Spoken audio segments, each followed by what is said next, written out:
আপনি ঘুমাবেন কেমনে, এখানে যেমন আল্লাহর হুকুম আছে, রাসূলের তরিকা আছে। আপনি ঘুম থেকে উঠবেন কেমনে, ওখানে আল্লাহর হুকুম আছে, রাসূলের তরিকা আছে। আপনি সালাত আদায় করবেন কেমনে, এখানে যেমন আল্লাহর হুকুম আছে, রাসূলের তরিকা আছে। আপনি রাস্তা দিয়ে হাঁটবার সময় উপর দিকে তাকাবেন না নিচের দিকে তাকাবেন, ওখানে যেমন আল্লাহর হুকুম আছে, রাসূলের তরিকা আছে।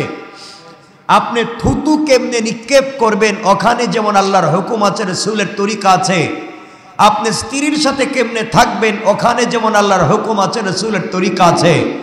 আপনি ওয়াশরুমে কেমনে যাবেন, ওখানে যেমন আল্লাহর হুকুম আছে, রাসূলের তরিকা আছে। এক কথায় একেবারে পিপিলিকার গর্ত থেকে নিয়ে রাষ্ট্রের সর্বোচ্চ জায়গা পর্যন্ত যেখানে যেভাবে চলতে হবে, সকল জায়গায় যেমন আল্লাহর হুকুম আছে, রাসূলের তরিকা আছে। আপনি নামাজে যেভাবে মানবেন, রুকু সিজদায় যেভাবে আল্লাহর হুকুম এবং রাসূলের তরিকা মানবেন, সালাম ফিরাতে গিয়ে যেভাবে আল্লাহর হুকুম এবং রাসূলের তরিকা মানবেন, ইন্তেকাল পর্যন্ত সকল কাজে, ব্যবসা বাণিজ্যে, লেনদেনে, সকল জায়গায় আল্লাহর হুকুম এবং রাসূলের তরিকা আপনাকে মানতেই হবে। আমি ভুল বলেছি? কেন মানবেন? আপনি তার গোলাম। কেন মানবেন? আপনি স্বীকৃতি দেন নাই, আপনি বলেছেন আমি আপনার গোলাম, আপনি আমার মুনিব। যে গোলামের দাসত্ব করবার সময় তার নিজস্ব স্বকীয়তা থাকে না, মালিক যা বলে তাই করতে হয়। এজন্য আল্লাহ বলছেন, আমার রাসূলকে বলছেন, সুবহানাল্লাযী আসরা বিআবদিহি। এখানে বলেন নাই বিরাসূলিহি। আমি আমার রাসূলকে মক্কা থেকে বাইতুল মুকাদ্দাস, বাইতুল্লাহ থেকে বাইতুল মুকাদ্দাস পর্যন্ত সফর করিয়েছি, এই কথা বলেন নাই। আল্লাহ বলেছেন আমি আমার এক দাসকে, আমি আমার এক গোলামকে, আমি আমার এক বান্দাকে বাইতুল্লাহ থেকে বাইতুল মুকাদ্দাস পর্যন্ত সফর করিয়েছি। সুবহানাল্লাযী আসরা বিআবদিহি লাইলাম মিনাল মসজিদিল হারাম ইলাল মসজিদিল আকসা। এখানে আব্দুন মানে গোলাম। আল্লাহ বোঝাতে চাচ্ছেন, আমার সাথে সম্পর্ক যদি উন্নত করতে চাও, আমার সাথে যদি সম্পর্ক ভালো করতে চাও, তে পরিচয় একটাই, আমি তোমার মুনিব আর তুমি আমার গোলাম। তাহলে আমরা কার গোলাম? সবাই বলা লাগবে গোলাম কার?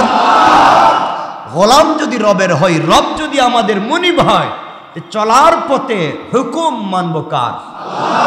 সকল কাজে হুকুম মানব কার? পরিষ্কার? সন্দেহ আছে? নাই। আপনি বসে খাবেন না দাঁড়িয়ে খাবেন, আপনি টেবিলে খাবেন না নিচে খাবেন, আপনি থুতু ডানে ফেলবেন না বামে ফেলবেন, আপনি টুপি পরবেন নাকি পরবেন না, আপনি মসজিদের সামনের কাতারে সামনের সফে সালাত পড়বেন না পিছনে পড়বেন, আপনি চলবার সময় মাথা উপর দিকে না নিচের দিকে, আপনি মানুষের সাথে কোন সুরে কথা বলবেন, সব আল্লাহ তার রাসূলকে বলেছেন না বলেন নাই? বলেছেন। আল্লাহ হচ্ছেন হাকিম, হাকিম, হুকুম করনেওয়ালা, আমরা তার হুকুম পালন করনেওয়ালা। সুতরাং এখানে আল্লাহ বলছেন যে তোমরা চলার পথে মধ্যম পন্থা অবলম্বন করো। একজন ব্যক্তিকে হযরত আয়েশা দেখলেন যে বেচারা খুব মন্তর গতিতে হাঁটতেছে। মন্তর গতি বুঝছেন? কচ্ছপের মতো আস্তে আস্তে আস্তে আস্তে করে চলছে। জিজ্ঞেস করলেন, আপনি তো আস্তে আস্তে হাঁটতেছেন কেন, ব্যাপারটা কি? তিনি উত্তর দিলেন, আমি একজন আলেম, আমি একজন বড় কারি, আমি বড় হুজুর। আমি কি হুজুর? আমি কারি এবং বড় আলেম, এই জন্য আমি আস্তে আস্তে হাঁটতেছি। হযরত আয়েশা বললেন, আপনি ওমরের চাইতে বড় আলেম, ওমরের চাইতে বড় কারি, যে ওমরের হাঁটার কন্ডিশন আপনার ইলমে কি আপনাকে ভার করে ফেলেছে যে আপনি হাঁটতে পারতেছেন না? আপনাকে মনে রাখবেন, আপনি যত বড় আলেম আর জ্ঞানী হন না কেন, আপনাকে তরিকা মানতে হবে রাসূলের। কথা বলেন না কেন? আপনার নিজস্ব কোনো তরিকা থাকতে পারে? কথাগুলো বুঝবেন। অনেক বিষয়, অনেক কথা আমরা সামনে সুযোগ করে বলবো ইনশাআল্লাহ। আমি জানি আমরা চলার পথে সব দিন ভালো যাওয়ার কথা নয়, মানুষের সব দিন ভালো যায় না, ঘরের খাবার সব দিন স্বাদের হয় না, বাচ্চাকে সব দিন ভালোবাসতে মন চায় না, মাঝে মাঝে রাগও করতে হয়। ঠিক বললাম না মনে হয়? রেস্টুরেন্টের খাবার সব দিন, কিন্তু যে রেস্টুরেন্টে গতকালকে খেয়েছিলেন খুব ভালো লেগেছে, আজকে বন্ধু বান্ধবদেরকে নিয়েছিলেন ওখানে খাবারের জন্য, কিন্তু আজকে ভালো নাও হতে পারে। কথা বলেন না কেন? সব দিন সমান নাও যেতে, সব সময় ভালো নাও যেতে পারে। আচ্ছা, আল্লাহ কি বলছেন এই সময় সম্পর্কে, এই অবস্থান সম্পর্কে? আমরা এগুলো নিয়ে কথা বলবো ইনশাআল্লাহ। তো প্রথমে আল্লাহ বলছেন তোমরা চলার পথে মধ্যম পন্থা অবলম্বন করো। তাহলে আজকের থেকে আমরা খুব দ্রুত হাঁটবো, খুব স্লো? তাহলে কেমনে? মধ্যম পন্থা। শুধু হাঁটার বেলায় এটা নয়, সকল কাজের বেলায়। আপনি খুব তাড়াহুড়া করতেছেন সব কাজে, কাজ নাও হতে পারে। আপনি আস্তে আস্তে মধ্যম পন্থা, বাইনাল ইফরাত ওয়াত তাফরিত, মধ্যম পন্থা অবলম্বন করে চলেন, ফয়সালা করে দিবেন কে? আল্লাহ। আচ্ছা, এরপর আল্লাহ বলছেন ওয়াগদুদ মিন সাউতিকা, এবং তোমাদের কণ্ঠস্বরকে নিচু করো। মহিলাদের কথা বলছেন না সবার কথা? কথা বলেন, সবার কথা বলছেন। ওয়াগদুদ মিন সাউতিকা, তোমরা তোমাদের কণ্ঠস্বরকে নিচু করো। সবাইকে, আমরাও যেন মানুষের সাথে কথা বলতে রাগ করে চিল্লিয়ে কথা না বলি, নম্র এবং ভদ্রতার সাথে কথা বলি। আমি বুঝাতে পারলাম? আমরা যখন কারোর সাথে কথা বলি তখন মারামারি রাগারাগির সুরে কথা বলি। কিছু লোকে তো আস্তে কথা বলে মনে হয় মাইল লেগে গেছে, আছে না লোক? এই জন্য আপনাকে খুব ধৈর্যশীলতার সাথে, নম্র ভদ্রতার সাথে কথা বলতে হবে। এগুলোর আমরা একটা একটা করে ব্যাখ্যা নিয়ে আসবো, রসুল কেমনে কথা বলতেন।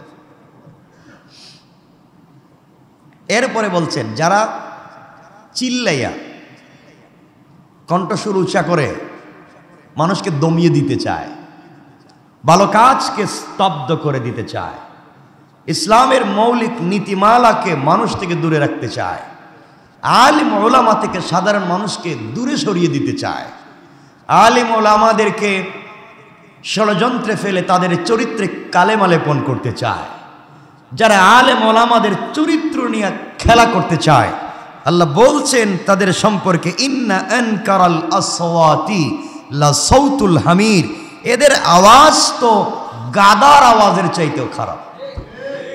আমি বলছি, আপনাদের বলা লাগবে, কে বলেছেন? লা সাউতুল হামির, গাদার আওয়াজের চাইতেও খারাপ। সুতরাং আমাদেরকে দিন বুঝতে হবে, ইসলাম বুঝতে হবে, ইসলাম বুঝে আমাদেরকে চলতে হবে। যাই হোক, আমরা এখানে কিছু কথা বলি। কিছু লোক আছে, আমরা অনুবাদগুলো করে দিই, এরপরে আমরা কয়েক মিনিট কথা বলবো। এরপরে আল্লাহ রাব্বুল ইজ্জত ওয়াল জালাল বলছেন আলাম তারাও, রাসূলকে বলছেন এই কথা, আলাম তারাও, তোমরা কি দেখো না? সবাইকে বলছেন আন্নাল্লাহা সাখারা লাকুম মা ফিস সামাওয়াতি ওয়া মা ফিস সামাওয়াতি ওয়া মা ফিল আরদ। আল্লাহ বলছেন তোমরা কি দেখো নাই আল্লাহ নভমণ্ডল এবং ভূমণ্ডলে যা কিছু আছে সবই তোমাদের কাজে নিয়োজিত করে রেখেছেন। সুবহানাল্লাহ বলেন। এরপরে বলছেন ওয়া আসবাগা আলাইকুম নি'মাহু যাহিরাতাও ওয়া বাতিনা, এবং প্রকাশ্য এবং গোপন অপ্রকাশ্য সকল নিয়ামতগুলা বান্দাদেরকে আল্লাহ দিয়েছেন। সুবহানাল্লাহ। আল্লাহ পৃথিবীতে যত নিয়ামত দিয়েছেন সব নিয়ামত কার জন্য?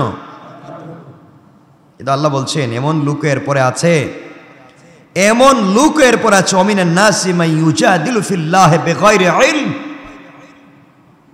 কিন্তু আল্লাহ বলছেন এমন লোকও আছে যারা জ্ঞান, পথ নির্দেশ এবং উজ্জ্বল কিতাব ছাড়াই আল্লাহ সম্পর্কে বাক বিতণ্ডা করে, কিছু জানে না, জানতে চায়ও না, নিজে যেটা বুঝছে সেটা ইসলাম মনে করে বাক বিতণ্ডা শুরু করে দেয়, মারামারি শুরু করে দেয়, চিল্লাচিল্লি শুরু করে দেয়, এটাকে ইসলাম মনে করতেছে।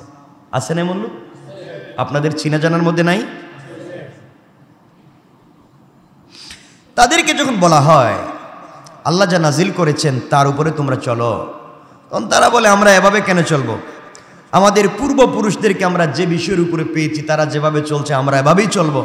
আল্লাহ বলছেন তাদেরকে যদি শয়তান জাহান্নামেও নিয়ে যায়, আওয়ালাউ কানা আশ-শাইতানু ইয়াদউহুম ইলা আযাবিস সাঈর, তাদেরকে যদি শয়তান জাহান্নামের দিকেও নিয়ে যায় তারা বলবে এটাই বাপদাদার রাস্তা ছিল, এটাই আমরা এই নতুন হুজুরদের কথা শুনতে রাজি না।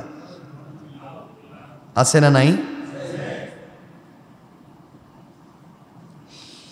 এরপরে আল্লাহ রাব্বুল ইজ্জত ওয়াল জালালের পরের আয়াতে বললেন, ওয়ামান ইউসলিম ওয়াজহাহু ইলাল্লাহি ওয়া হুয়া মুহসিনুন ফাকাদ ইসতামসাকা বিল উরওয়াতিল মুসকা ওয়া ইলাল্লাহি আকিবাতুল উমুর।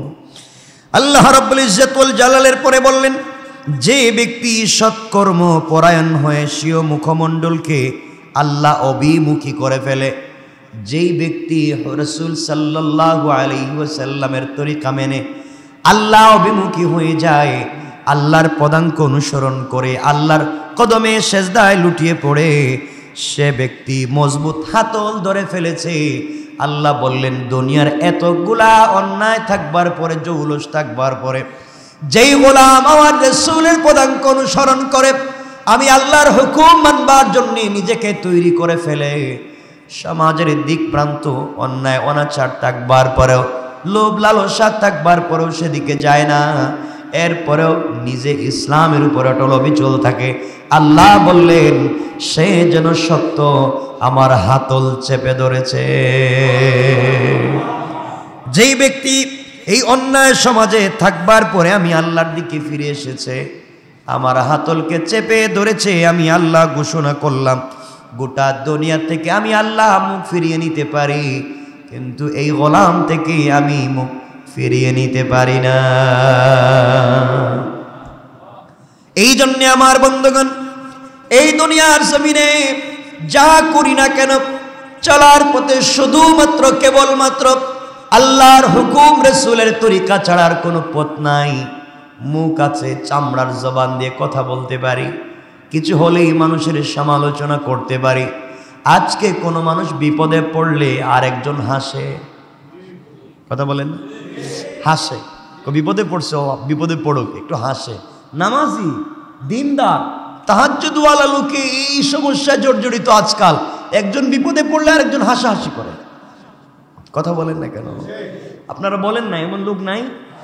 আপনি বিপদে পড়বেন, দেখবেন আপনার আশেপাশের কিছু লোক থাকবে যারা আপনার সাথেই থাকে, আবার হাসেও, বিপদে পড়ছে, ভালো হয়েছে। তো আসুন আমরা এখানে কিছু কথা বলি। অনেকগুলো উপদেশ হযরত হাকিম লোকমান তার সন্তানদেরকে দিয়েছেন। আমরা এখানে একটা বিষয় নিয়ে কথা শুরু করতে চাই। এক নাম্বার হচ্ছে, আমরা যে বিষয়ে কথা বলবো সেটা হচ্ছে, তিনি বলেছেন, ইয়া বুনাইয়া আকিমিস সালাহ, হে আমার কলিজার টুকরা বৎস, নামাজ প্রতিষ্ঠা করো, সালাত পড়ো। কি বলছেন? সালাত পড়ো, নামাজ প্রতিষ্ঠা করো। এই সালাত প্রতিষ্ঠা করো, নামাজ পড়ের অর্থ শুধুমাত্র মসজিদে এসে সেজদার রুকু দেওয়ার নাম নয়। এই মসজিদে রুকু সেজদা করতে আল্লাহকে যেভাবে মানলাম, মসজিদ থেকে বের হয়ে একইভাবে মানতে হবে।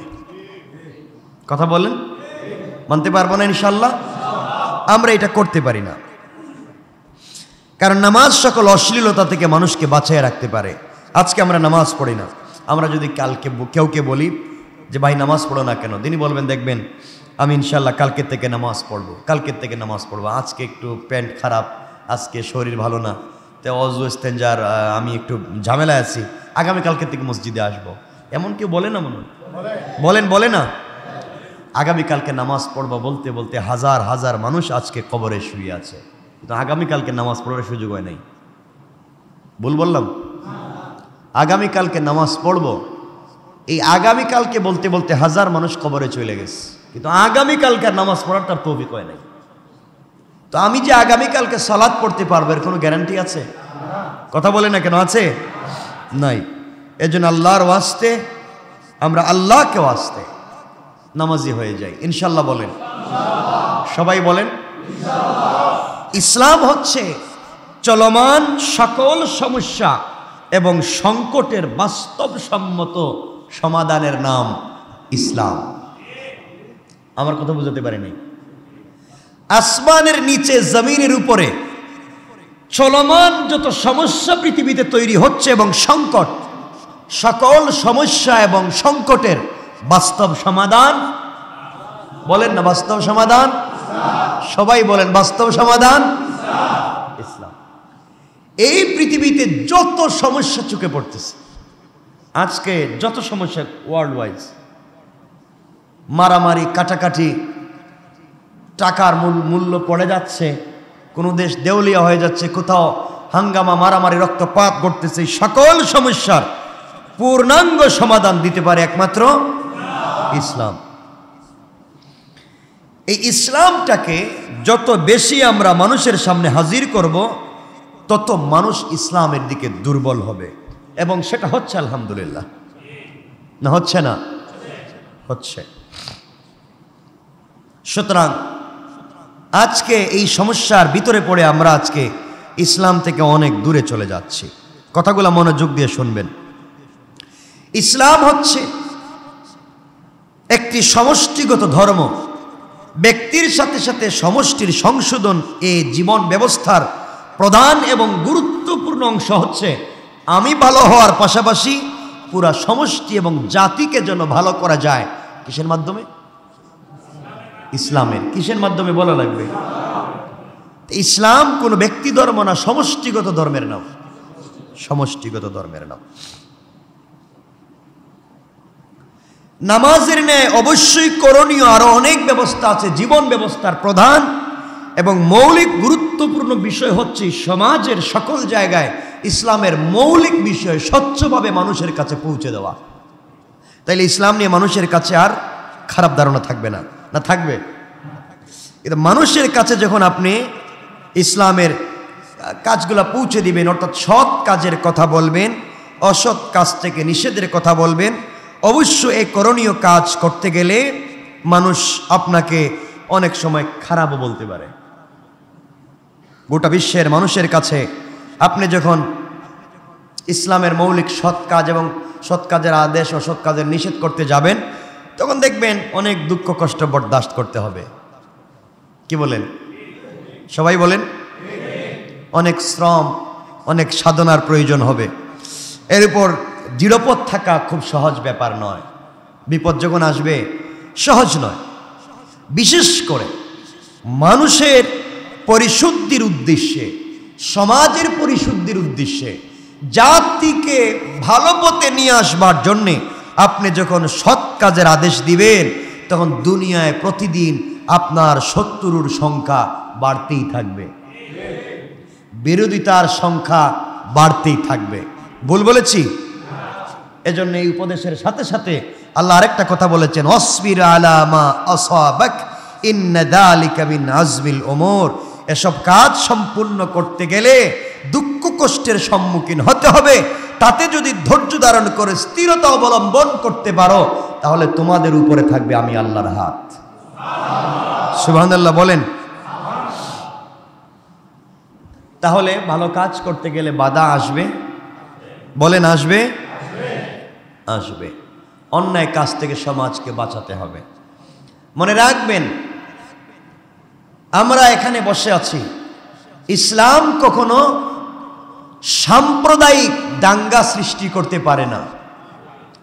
ইসলাম কোন ধর্মে আঘাত করতে বলেনি। মুসলমান যারা কোরআন সুন্নাহকে মানে, তারা কখনো পৃথিবীতে সাম্প্রদায়িক দাঙ্গা সৃষ্টি করতে পারে না। কথা বলেন না কেন? ইসলামের মৌলিক শিক্ষাই হচ্ছে অসাম্প্রদায়িক চেতনা। আমি এবছরের 1000 প্রোগ্রামে কথাগুলো বলেছি। 1 মিনিটে আপনাদেরকে বুঝাইয়া দিই এই পুরোনো কথাটাকে। ইসলাম কখনো সন্ত্রাসবাদকে সাপোর্ট দিতে পারে না। ইসলাম কখনো সন্ত্রাসবাদ, জঙ্গিবাদ, প্রোপাগান্ডাকে সাপোর্ট দিতে পারে না। ইসলাম কখনো সাম্প্রদায়িক চেতনা প্রতিষ্ঠিত করতে পারে না। ইসলাম সব সময় অসাম্প্রদায়িক। ইসলাম সব সময় শান্তির কথা বলে। ইসলাম সব সময় সবাইকে নিয়ে চলবার কথা বলে। ইসলাম দাঙ্গা হাঙ্গামা পছন্দ করে না, বরং ইসলাম এসেছে সকল দাঙ্গা হাঙ্গামাকে দূর করে এক আল্লাহর তাওহীদ প্রতিষ্ঠা করে সমাজে শান্তির দ্বীপ প্রতিষ্ঠা করতে চায়। ঠিক কিনা বলেন? এই কথাটাকে আমি অনেকবার বলেছি আপনাদেরকে, আবারও আজকে বলছি। এজন্য আমরা যারা আজকে আলেম ওলামাদেরকে নিয়ে প্রোপাগান্ডা করে সাম্প্রদায়িক দাঙ্গা সৃষ্টিকারী উলামায়ে কেরামদেরকে বলেন, তাদেরকে আমরা দাওয়াত দিতেছি আমাদের এই নারিন্দা বিনোদ বিবিতে জুমা পড়ে যাক, রমজানুল মুবারকের তাহাজ্জুদের সালাতে আসুক, একদিন এসে দেখো মুসল্লিদের হাজার হাজার মানুষের চিৎকার আর কান্নার আওয়াজ কোথা পর্যন্ত পৌঁছে যায়। কথা বলেন না কেন? এই মানুষগুলো সন্ত্রাস হতে পারে না, এই মানুষগুলো দাঙ্গাবাজ হতে পারে না, এরা উগ্র জঙ্গিবাদ হতে পারে না। মনে রাখবেন, কিছু লোক যারা ইসলামের নাম দিয়ে মসজিদে যারা আসে, মুসল্লিরা জুতা চুর হতে পারে না, চুরি মুসল্লি সেজে জুতা চুরি করে। মুসলমানরা জঙ্গি সন্ত্রাস দাঙ্গাবাজ সাম্প্রদায়িক হতে পারে না। মুসলমানদের নাম নিয়ে কিছু লোক সমাজে ফিতনা তৈরি করতে চায়। মুসলমান এই কাজ কখনো করতে পারে না। আমরা সারা বৎসর মানুষকে অসাম্প্রদায়িক চেতনার কথা বলি। আমি একটা কথা বলি, আর যাই করেন, রাষ্ট্রের অবকাঠামোর বিরুদ্ধে চলতে পারেন না। রাষ্ট্র আমারও, রাষ্ট্র আপনারও, এই দেশটা সকলেরও, স্বাধীন দেশটা সবার। এই দেশকে সমৃদ্ধ করতে হলে সবাইকে নিয়ে চলতে হয়। কোরআন কি বলছে? আল্লাহ হচ্ছেন রব্বুল আলামিন, আল্লাহ সকলের রব। আল্লাহ, আমার সাথে কথা বলেন না কেন আজকে? আল্লাহ সকলের রব। আল্লাহ যদি সকলের রব হয়, তে আমারও রব কে? হিন্দুদের রব, খ্রিস্টানদের, ইহুদিদের, বৌদ্ধদের, হিন্দুদের, উপজাতিদের, সকলের রব আল্লাহ। আল্লাহ রব্বুল আলামিন, গোটা আলমের রব আল্লাহ। আল্লাহ আমারও, আল্লাহ সকলেরও। যিনি সকলের জন্য হয়, যিনি কোনো দলের না, যিনি কোনো ধর্মের না, যিনি কোনো ব্যক্তির না, তিনি সাম্প্রদায়িক না অসাম্প্রদায়িক? সবাই বলেন অসাম্প্রদায়িক। যিনি সকলের জন্য হয়, কোনো সম্প্রদায়ের না, সকল সম্প্রদায়ের, তিনি সাম্প্রদায়িক না, তিনি অসাম্প্রদায়িক। আল্লাহ শুধু মুসলিম সম্প্রদায়ের না সকল সম্প্রদায়ের? তাহলে আল্লাহ সাম্প্রদায়িক অসাম্প্রদায়িক? তাহলে আল্লাহর মৌলিক চেতনাই হচ্ছে আমাকে যেই পুকুরের মাছ খাওয়াচ্ছেন, হিন্দু সহ ভিন্ন ধর্মের লোককে একই পুকুরের মাছ খাওয়াচ্ছেন। আমাকে যেই গাছের ফল খাওয়াচ্ছেন, হিন্দু বা ভিন্ন ধর্মের লোককে একই গাছের ফল খাওয়াচ্ছেন। আমাকে যেই পানি পান করাচ্ছেন, ভিন্ন ধর্মের লোককে একই পানি পান করাচ্ছেন। আমাকে যেই সূর্যের আলো দিচ্ছেন, ভিন্ন ধর্মের লোককে একই সূর্যের আলো দিচ্ছেন। আমাকে যে আসমানের নিচে বসবাসের সুযোগ দিচ্ছেন, ভিন্ন ধর্মের লোককে একই আসমানের নিচে বসবাসের সুযোগ দিচ্ছেন। আমার যতটুকুন প্রয়োজন অক্সিজেনের, ততটুকুন যেমন আমাকে দিচ্ছেন, ভিন্ন ধর্মের লোকের যতটুকুন অক্সিজেনের প্রয়োজন ততটুকুন তাও দিচ্ছেন। আল্লাহ দেওয়ার বেলায় কোন ধর্মের লোককে তা জানতে চান না, আল্লাহ দেওয়ার বেলায় বুঝাতে চান সে মানুষ কিনা। কথা বলেন না কেন? তাহলে আল্লাহ শুধু আমার না সকলের? তাহলে আল্লাহ সাম্প্রদায়িক না অসাম্প্রদায়িক? এই চেতনায় আমরা বিশ্বাস করি। এক, আল্লাহ রব্বুল আলামিন, আল্লাহ যে রসুলকে পৃথিবীতে পাঠিয়েছেন, আল্লাহ যে কোরআন দিয়ে রসুলকে পাঠিয়েছেন, শাহরু রমাদান আল্লাযী উনজিলা ফীহিল কোরআন হুদাল লিন-নাস। আল্লাহ কোরআন দিয়ে রসুল পাককে পাঠিয়েছেন। পৃথিবী যখন বিষাক্ত ছিল, পৃথিবীতে নারীদের কোনো সম্মান ছিল না, নারীদেরকে জীবন্ত কবর দেওয়া হতো। একটা মেয়ে জন্ম নিলে তাকে কুপিয়ে হত্যা করা হতো। পৃথিবীতে রক্তপাত প্রতিষ্ঠিত ছিল, মানুষ দাঙ্গা হাঙ্গামায় প্রতিষ্ঠিত ছিল। মা তার ছেলের সাথে জেনা করত, বাবা তার মেয়ের সাথে জেনা করত, ভাই তার বোনের সাথে জেনা করত। এই নির্লজ্জ চরিত্রহীন জাহিলিয়াতের যুগের বর্বর মানুষের কাছে সমৃদ্ধশালী সমাজ, উন্নত সমাজ ব্যবস্থা, অসাম্প্রদায়িক চেতনা, সবাইকে নিয়ে সংঘবদ্ধভাবে এই পৃথিবীতে আল্লাহর হুকুম মানবার জন্য একমাত্র শান্তির দূত বানিয়ে আল্লাহ রাসূল পাককে প্রেরণ করেছেন। ভুল বলেছি? তিনি আসলেন, মানুষ মারামারি করত, কাটাকাটি করত, ফিতনা ফাসাদে লিপ্ত হতো। এই সমাজকে, অপরিশুদ্ধ সমাজকে পরিশুদ্ধ করবার জন্য আল্লাহ রাসূল পাককে পৃথিবীতে প্রেরণ করলেন, দিয়েছেন একটা কিতাব, তার নাম আল কোরআন। আল্লাহ আল কোরআনকে বলছেন হুদাল্লিল আলামিন। আল্লাহ হচ্ছেন রব্বুল আলামিন, গোটা আলম, গোটা দুনিয়ার আসমান জমিনের রব আল্লাহ। কোরআনকে বলছেন হুদাল্লিল আলামিন, সমগ্র মানব, সমগ্র সৃষ্টির হিদায়াত হচ্ছে আল কোরআন। হুদাল্লিল আলামিন, হুদাল্লিন নাস, সমগ্র মানুষের হিদায়ত আল কোরআন। সকল মানুষের হিদায়ত যদি আল কোরআন হয়, তা কোরআন শুধু আমার কিতাব না, সকলের। আল্লাহ বলছেন হুদাল্লিন নাস, কোরআন মানুষের হিদায়ত। মানুষ শুধু মুসলমান না, সবাই? তাহলে কোরআন আমারও, কথা বলেন না কেন? কোরআন আমারও, কোরআন সকলেরও। তাহলে যিনি সকলের হয় তিনি সাম্প্রদায়িক না অসাম্প্রদায়িক? তাহলে কোরআন সাম্প্রদায়িক না অসাম্প্রদায়িক? আমাদের আল্লাহ সাম্প্রদায়িক, আমাদের কোরআনের চেতনাও সাম্প্রদায়িক। আমরা তো জন্মসূত্রে সাম্প্রদায়িক হতে পারি না, আমরা অসাম্প্রদায়িক। এটা কোরআনের শিক্ষা। আল্লাহ সকলের, কোরআনও সকলের। এখন রাসূল পাক সাল্লাল্লাহু আলাইহি ওয়াসাল্লামকে আল্লাহ প্রেরণ করেছেন পৃথিবীতে আমাদের দূত বানিয়ে, তাকেও সাম্প্রদায়িক রাখেন নাই। রাসূলকে বানিয়েছেন আল্লাহ রাহমাতাল লিল আলামিন। সুবহানাল্লাহ বললেন না? সকলের জন্য রহমত, রাহমাতাল লিল আলামিন, গোটা আলমের জন্য রহমত। আমার নবী মুসলমানদের জন্য রহমত, হিন্দুদের জন্য রহমত, ইহুদি খ্রিস্টানদের জন্য রহমত, আমার নবী সকলের জন্য রহমত। পড়েন সুবহানাল্লাহ। আল্লাহ কার? কথা বলেন। কোরআন, রাসূল সকলের। এজন্য কোরআন শুধু মুসলমানরা পড়বে আর বুঝবে কেন? ভিন্ন ধর্মের লোক কোরআন পড়তে পারবে না, বুঝতে পারবে না।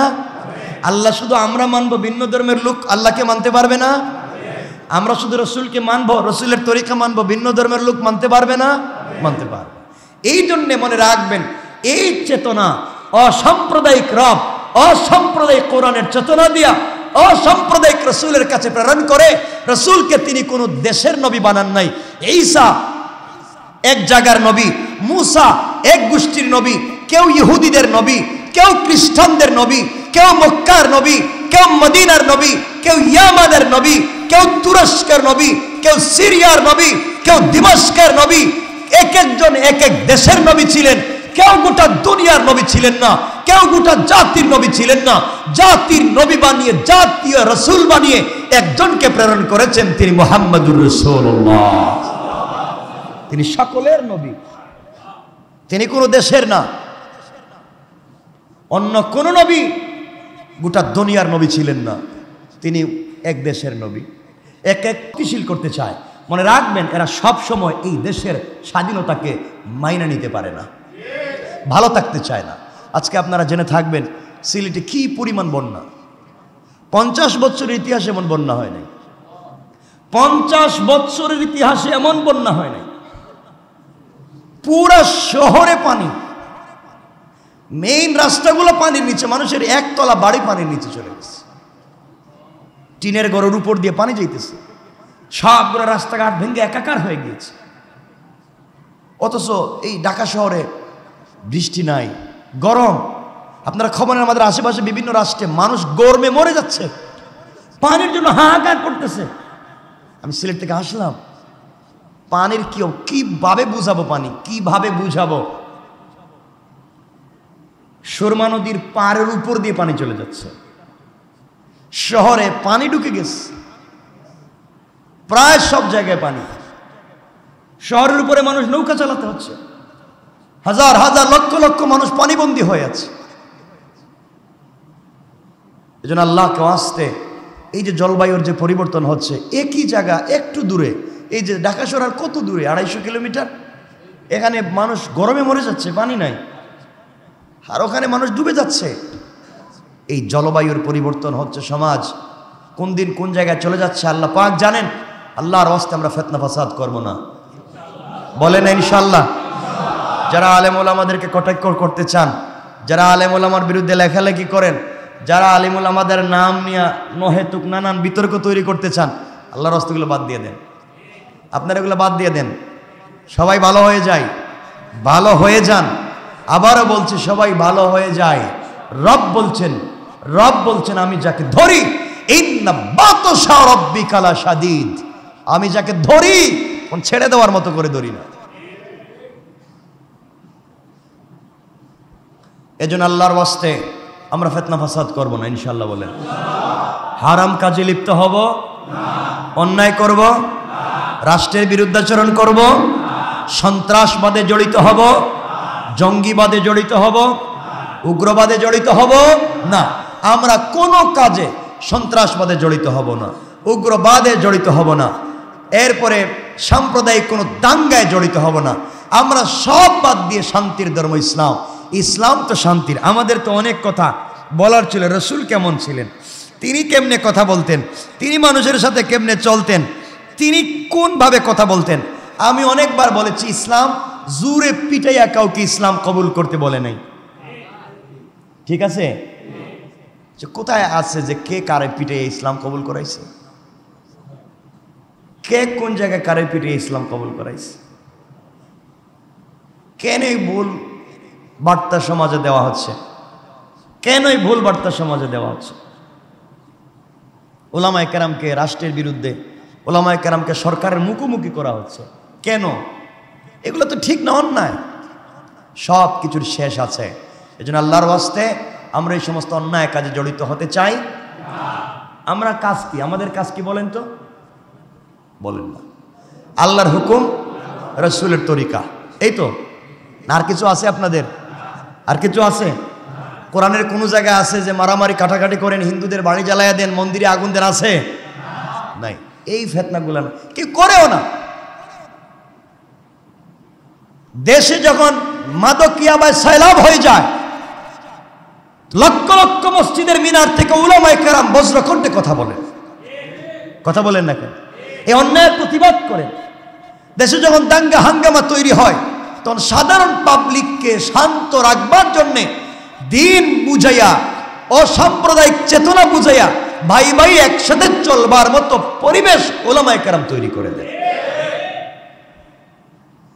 আমরা তো এটাও বলি, আপনার প্রতিবেশী যদি হিন্দু হয় আর আপনি যদি খান, ও যদি না খাইয়া মরে, আপনার প্রতিবেশী একজন হিন্দু, তার ঘরে খাবার নাই, আপনার ঘরে ৫-৬টা আইটেমের খাবার আছে, আপনি মারা গেলে কিয়ামতের দিন জাহান্নামী। আপনি প্রতিবেশীর হক আদায় করেন নাই। সে কোন ধর্মের আমরা জানতে চাই না, সে তো মানুষ। কেন আপনি তাকে সহযোগিতা করলেন না? কথা বুঝেন নাই? রাসূল পাক বলছেন কিয়ামতের দিনে ভিন্ন ধর্মের লোক যদি মুসলমানদের বিরুদ্ধে কোনো অভিযোগ দায়ের করে, আর অভিযোগটা যদি সত্য হয়, রাসূল বলছেন আমি এই মুসলমানের বিপক্ষে থাকব। আমি যে কথাগুলো বলতে চাই, এই যে এতক্ষণ যে কথাগুলো বললাম, এরপরে দেখবেন কিছু লোক একবারে ফাউল, কিছু লোক আছে এরপরেও ইসলামকে মানতে চাইবে না। ইসলামের মৌলিক শিক্ষা তাদের কথা হলো কেন এই সমাজে এভাবে চলবে? কেন হুজুররা মারামারি কাটাকাটিতে যায় না? শুনে রাখবেন, আলেম ওলামাদেরকে এই জায়গায় নিয়ে যায় না। আল্লাহর ওয়াস্তে বুঝেন ইসলাম কেমনে চলতে বলেছে। আমি একটা ঘটনা অনেক আগে বলেছি, আজকে 1 মিনিটে বলি। এখানে রাসূল পাক ইসলামের তিনি মানুষের সাথে কেমনে কথা বলতেন। শামাইলে তিরমিজিতে হাদিস এসেছে, হযরত হুসাইন রাদিয়াল্লাহু তাআলা আনহুকে জিজ্ঞাসা করা হলো, বলো না রাসূল কেমনে চলতেন? হযরত হুসাইন বলেন, আমি আমার বাপ হযরত আলী রাদিয়াল্লাহু তাআলা আনহুর নিকট বসা ছিলাম, তাকে বলতে শুনেছি রাসূল ইসলাম কেমন ছিলেন। নবীজি সাল্লাল্লাহু আলাইহি ওয়াসাল্লামের আচার ব্যবহার প্রকৃতি সম্পর্কে জিজ্ঞাসা করা হলে তিনি বললেন, সর্বদা প্রসন্ন, সকল অবস্থায় তিনি হেসে হেসে কথা বলতেন, হাস্যোজ্জ্বল থাকতেন। সুবহানাল্লাহ বলেন। নবীজি যখনই কথা বলতেন তিনি হেসে হেসে কথা বলতেন। সুবহানাল্লাহ নাই? যে লোকটা হেসে হেসে কথা বলতে পারে সে উগ্র হয়, সে সন্ত্রাসী হয়, সে জঙ্গি হয়। তিনি হেসে হেসে কথা বলতেন। তার চরিত্র ছিল বড় নম্র, আচার আচরণে ছিল বিনয়। সুবহানাল্লাহ বলেন। তার স্বভাব মোটেই রুক্ষ ছিল না, কথাবার্তাও নিরস ছিল না। তিনি উচ্চ সুরে কথা বলতেন না, অশ্লীল বাক্য বলতেন না, কারো প্রতি দোষ দিতেন না, কৃপণতা প্রকাশ করতেন না। সব সময় তার কাছে যা আছে তিনি এগুলা নিয়েই সবার সামনে থাকতেন, ঝগড়া বিবাদ করতেন না, অহংকার করতেন না, অপ্রয়োজনীয় কথা বলতেন না, অর্থহীন কথায় আত্মনিয়োগ করতেন না। সুবহানাল্লাহ বলেন। নবীজি কেমন ছিলেন?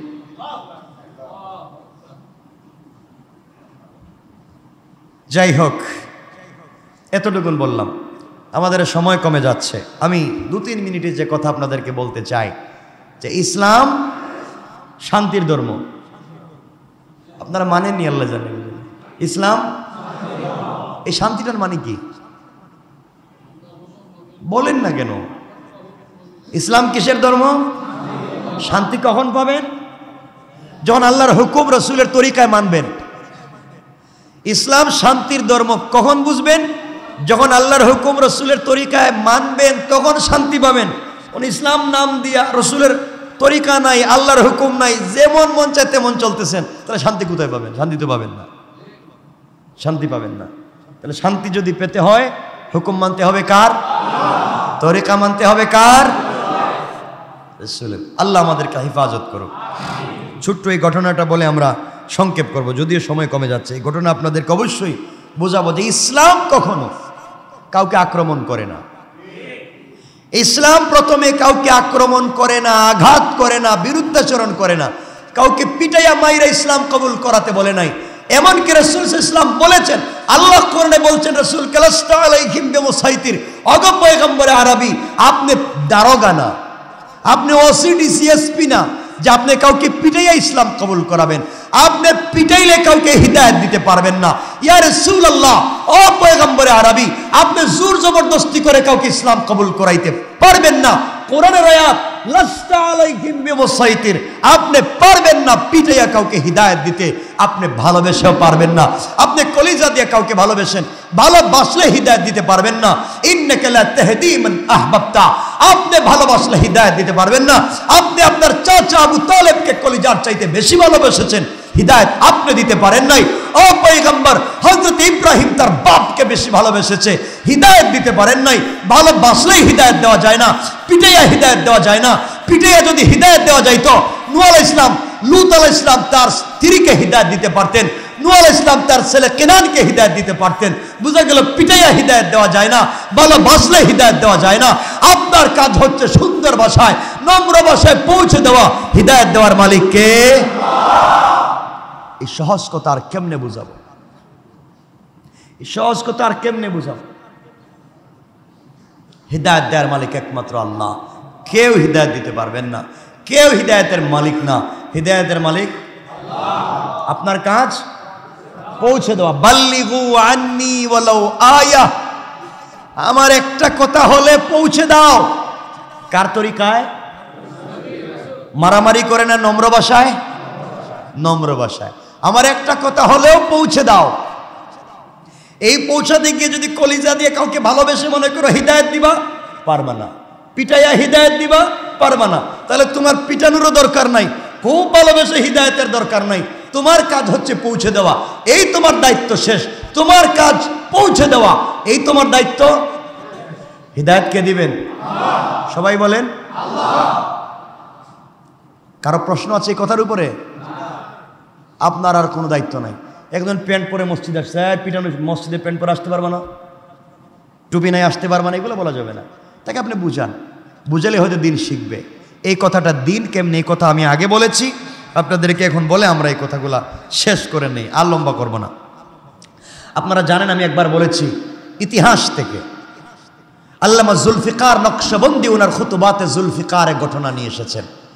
রাসূল ইসলামের কাছে এক বেচারা আসছিল ইসলাম কবুল করতে। মনে আছে আপনাদের ঘটনা? আমি আপনাদেরকে সংক্ষেপ করে বলে দিই, কিতাবের নাম বলছি, মনে রাখবেন। ইসলাম কত শান্তির, এই কথা বোঝাতে চাই। ইসলাম যারা 100% মানে, তারা দাঙ্গা হাঙ্গামা করতে পারে না, ফিতনা ফাসাদ করতে পারে না, সাম্প্রদায়িক শয়তানি তৈরি করতে পারে না। ইসলাম কখনো পারে না, পারে না এগুলো। আমার মুসলমান বন্ধুগণ, গভীর মনোযোগ।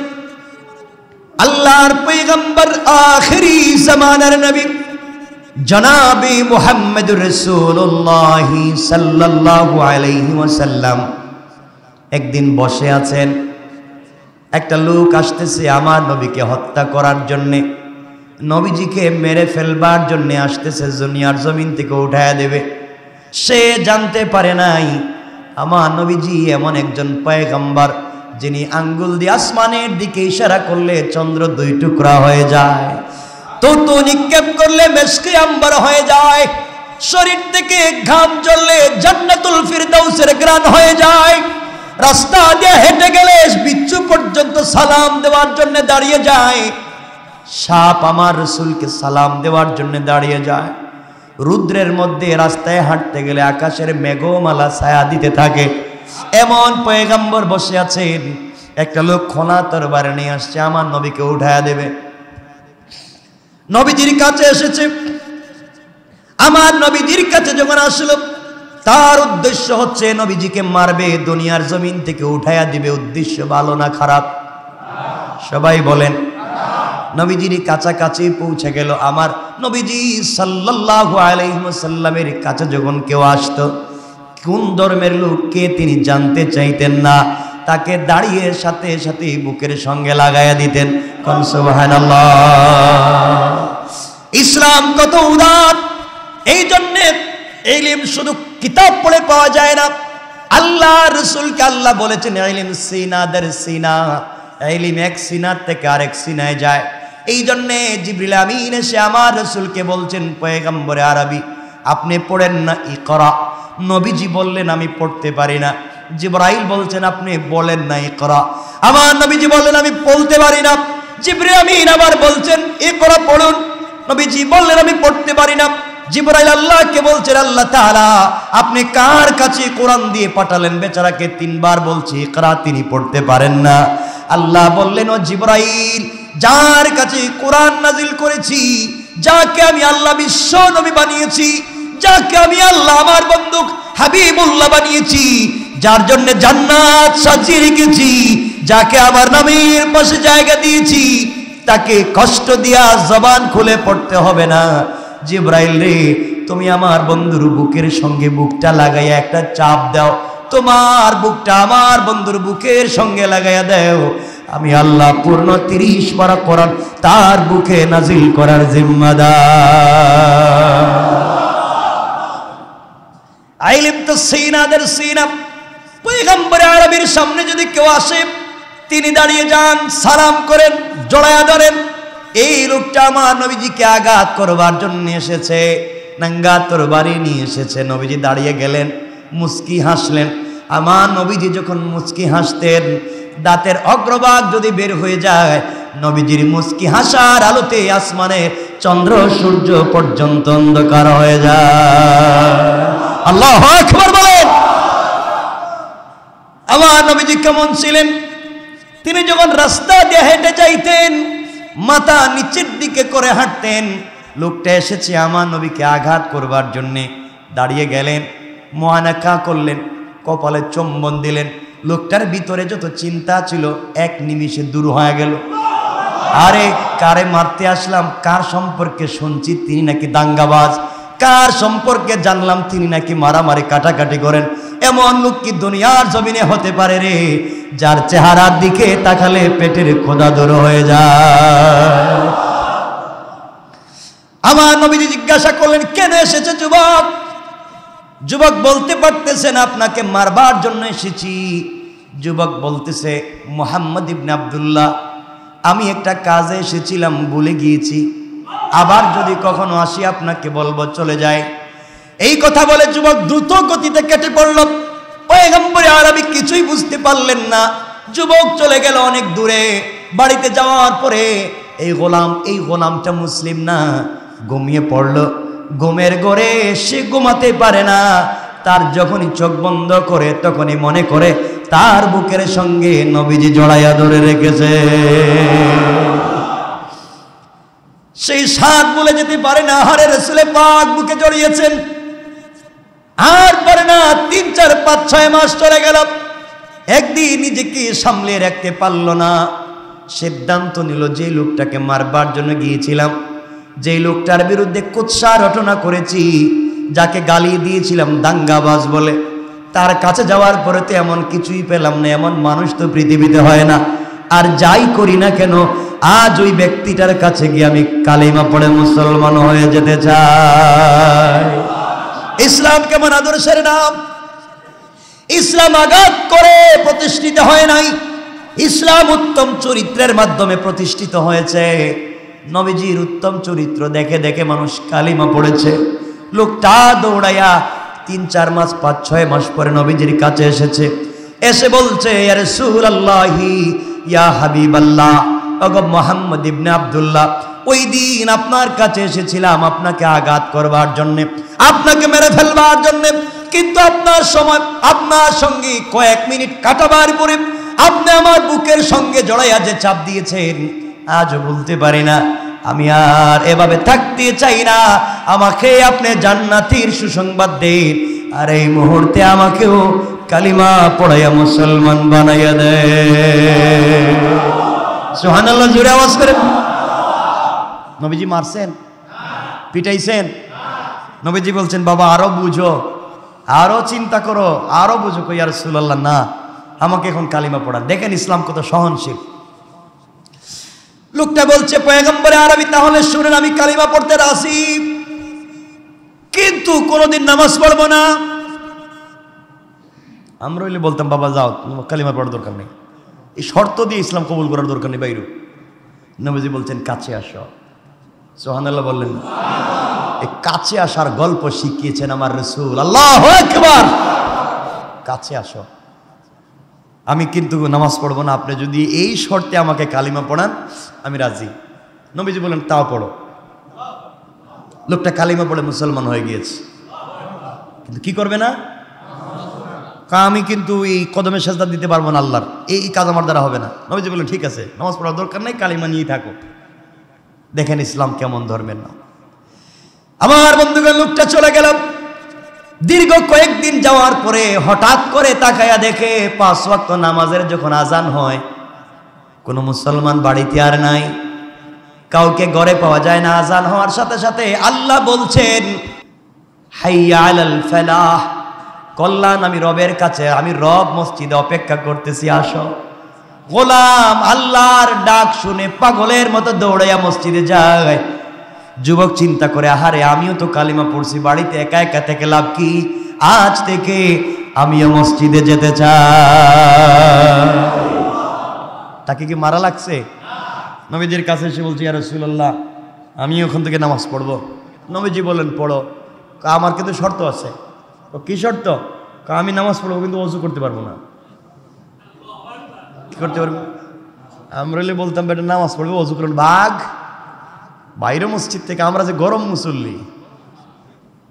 নবী বললেন, ঠিক আছে, থ্যাংক ইউ, শুকরিয়া, জাযাকাল্লাহ, আসছো, নামাজ পড়ো, ওযু করার দরকার নেই। তাও আসো, তাও আসো, দূরে যাইও না। আমি তো ভয় পাচ্ছি মুসলমানদেরকে দূরে সরাতে সরাতে। অন্য ধর্মের লোক তো মুসলমানদের কাছে আসা দূরের কথা, মুসলমানরাই আসে না, ঠিক কিনা বলেন? দূরে সরাইয়া দিচ্ছেন, ধাক্কা দূরে সরাইয়া দিচ্ছেন। কেন দূরে সরাবে? লোকটা এখন নামাজ পড়ে কি নাই? বলেন না। আমার বন্ধুগণ, এইভাবে দীর্ঘদিন চলতে লাগলো। কয়েকদিন পরে একবার ফজরের সালাতে মসজিদে আসছে, এসে দেখে হযরতে আলী রাদিয়াল্লাহু তাআলা আনহু ফজরের সালাতের জন্য ওযু করতেছেন। হাত এতটুকুন ধুতে হবে, হযরতে আলী এতটুকুন ধোয়া শুরু করলেন। পা টাকনো পর্যন্ত না ধুয়ে হাঁটু পর্যন্ত ধুইতে লাগলেন। এই লোকটা জিজ্ঞাসা করে, ভাই আলী, আল্লাহর রাসূল বলেছেন হাত তো কোনই পর্যন্ত ধোয়া লাগবে, পা টাকনো পর্যন্ত, তুমি হাঁটু পর্যন্ত কেন আর লম্বা হাত পর্যন্ত ধোও কেন? হযরতে আলী বলছেন, যুবক তুই জানিস না, আমি আমার রাসূল হাবিবুল্লাহ আল্লাহর পয়গম্বরের কণ্ঠে শুনেছি, নবীজি বলেছেন যারা সালাতের জন্য ওযু করে, ওযুর সময় যতটুকুন অঙ্গ ধৌত হয়ে যায়, কিয়ামতের দিন ততটুকুন অঙ্গ স্বর্ণের মতো উজ্জ্বল হয়ে যায়। কিয়ামতের দিনে উজ্জ্বল হয়ে যাবে, ওই অঙ্গগুলো উজ্জ্বল হয়ে যাবে, চমৎকার হয়ে যাবে। এই জন্যে আমি চিন্তা করলাম লম্বা করে একটু ধুই তো বেশি জায়গা উজ্জ্বল হবে। যুবক বলতেছে, বাইরে আমি তো এতদিন নামাজ পড়ি ওযু করি না, আজকের থেকে ওযু করব না, 5 ওয়াক্ত নামাজে গোসল করতে চাই। আল্লাহু আকবার। আমার হাত পাও কেন উজ্জ্বল হবে, আমার গোটা বডি উজ্জ্বল হয়ে যাক। সুবহানাল্লাহ বলে। মারামারি করতে হইছে, কাটাকাটি করতে হইছে। ইসলামকে শুধু বুঝাইয়া দিছেন, লোকটা বুঝে ফেলেছে, লোকটা মানতে পেরেছে। এভাবে ইসলাম প্রতিষ্ঠিত হয়েছে। এবং হাজার হাজার ঘটনা ইসলামের আছে। এই জন্য ইসলাম দাঙ্গা হাঙ্গামাকে প্রশ্রয় দেয় না, ফিতনা ফাসাদকে প্রশ্রয় দেয় না।